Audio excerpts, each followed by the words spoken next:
राजन, देवी गार्गी पधारी है।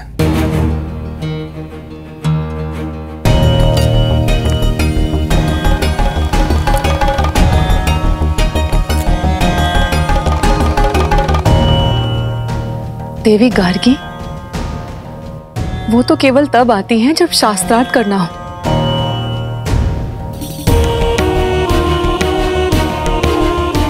और इस समय मिथिला में ऐसा कोई विद्वान नहीं जो उनके समक्ष खड़ा होने का साहस कर सके। यदि चुनौती ना मिली तो ज्ञान का केंद्र होने का मिथिला की प्रतिष्ठा माटी में मिल जाएगी। आर्य,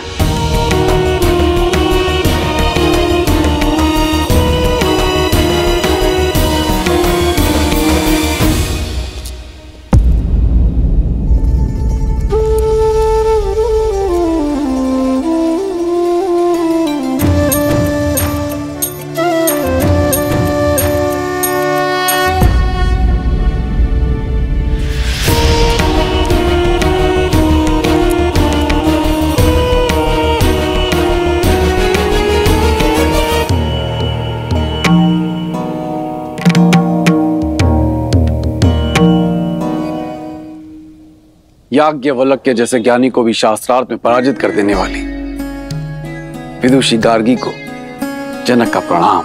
मैं यहाँ प्रणाम पाने नहीं आई हूँ राजर्षि जनक, मैं शास्त्रार्थ करने आई हूँ।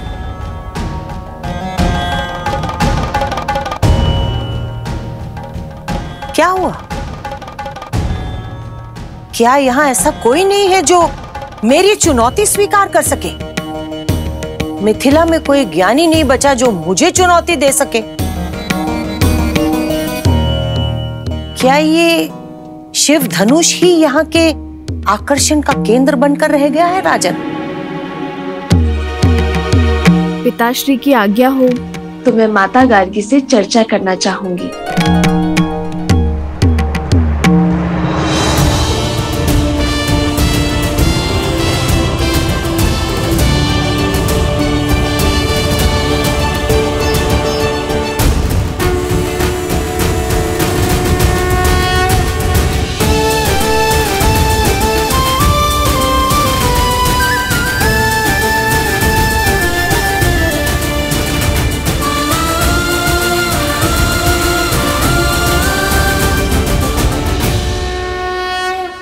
ये वही बालिका है ना जिसने बचपन में खेल खेल में ही शिव धनुष उठा लिया था?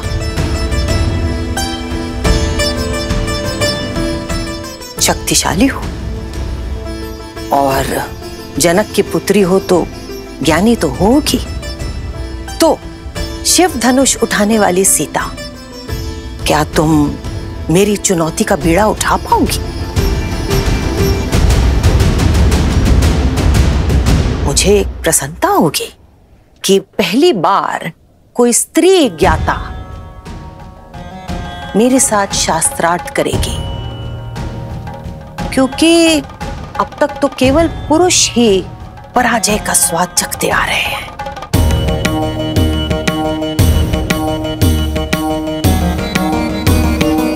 पराजय विजय तो युद्ध क्षेत्र में होती है ना माता?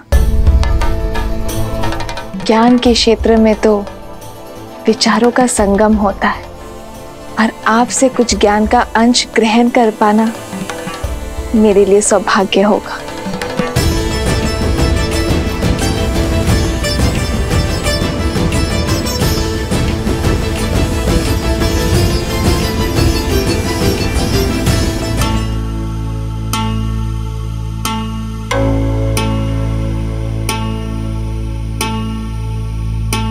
ये पुष्पहार पहन लो सीता। एक ज्ञानी का ये लक्षण होता है कि वो शांत होता है, धीरज धरता है। इस शास्त्रार्थ में जो भी हारने लगेगा उसका धीरज छूटने लगेगा और वो क्रोधित हो जाएगा। क्रोध में शरीर का तापमान बढ़ जाता है और बढ़े हुए तापमान से फूल मुरझाने लग जाते हैं। जिसके भी गले में स्थित ये कमल हार मुरझाने लगेगा वो पराजित माना जाएगा।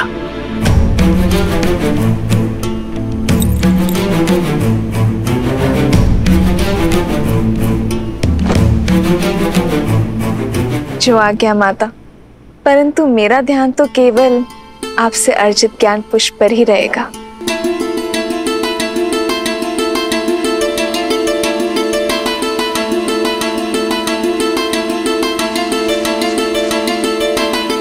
तो प्रारंभ करें सीता?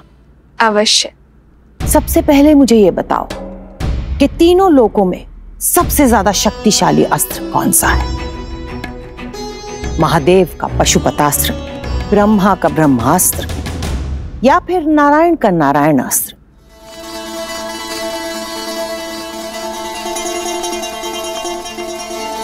करुणा, करुणास्त्र से बड़ा कोई अस्त्र नहीं है माता। करुणा का अस्त्र, ये कौन सा अस्त्र होता है सीता? हम अस्त्र क्यों बनाते हैं माता? सब पर विजय पाने के लिए ना। पर जिसके पास करुणा हो, सबकी पीड़ा समझने का भाव हो, वो इस संसार में सबको अपना बना सकता है। और जिसके सब अपने हो, उसे किसी भी अस्त्र की क्या आवश्यकता है माता?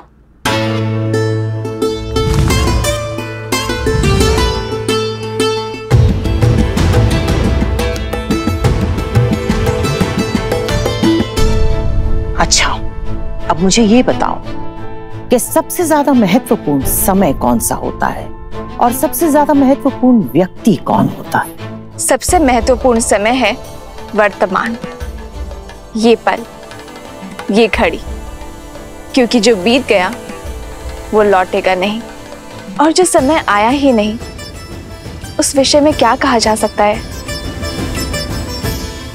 और सबसे महत्वपूर्ण व्यक्ति वो है जिसके साथ हम अभी इस समय हैं, जैसे आपके लिए मैं और मेरे लिए आप माता गार्गी। अद्भुत,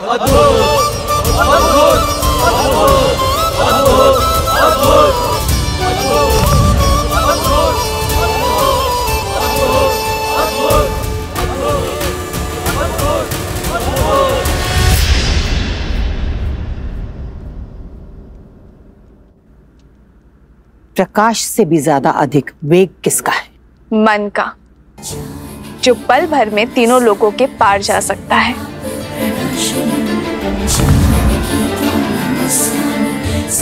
सबसे ज्यादा पवित्र क्या है? अग्नि, जिसका भोग लगाती है उसे पवित्र कर देती है। सबसे ज्यादा शुभ क्या है?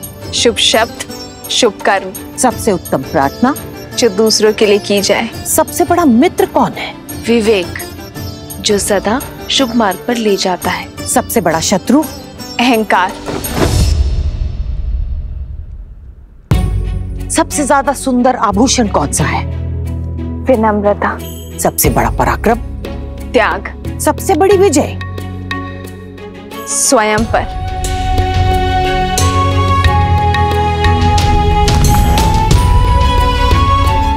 अब एक आखिरी प्रश्न, त्रिदेवों में सबसे बड़ा कौन है?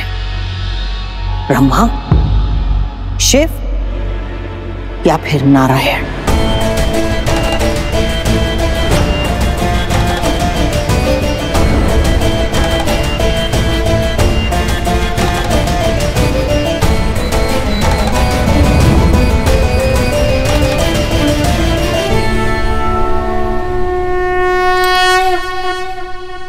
नर।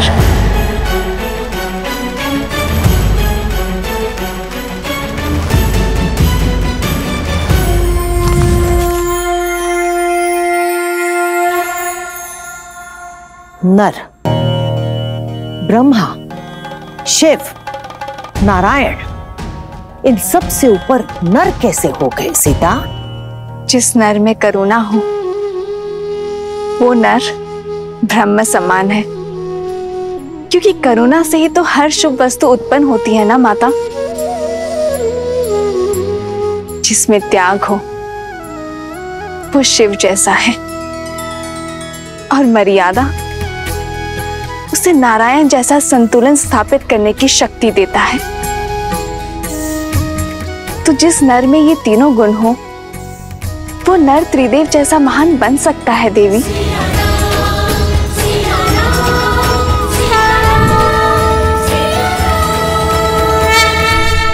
अद्भुत बुद्धि की धनी है जनक पुत्री सीता।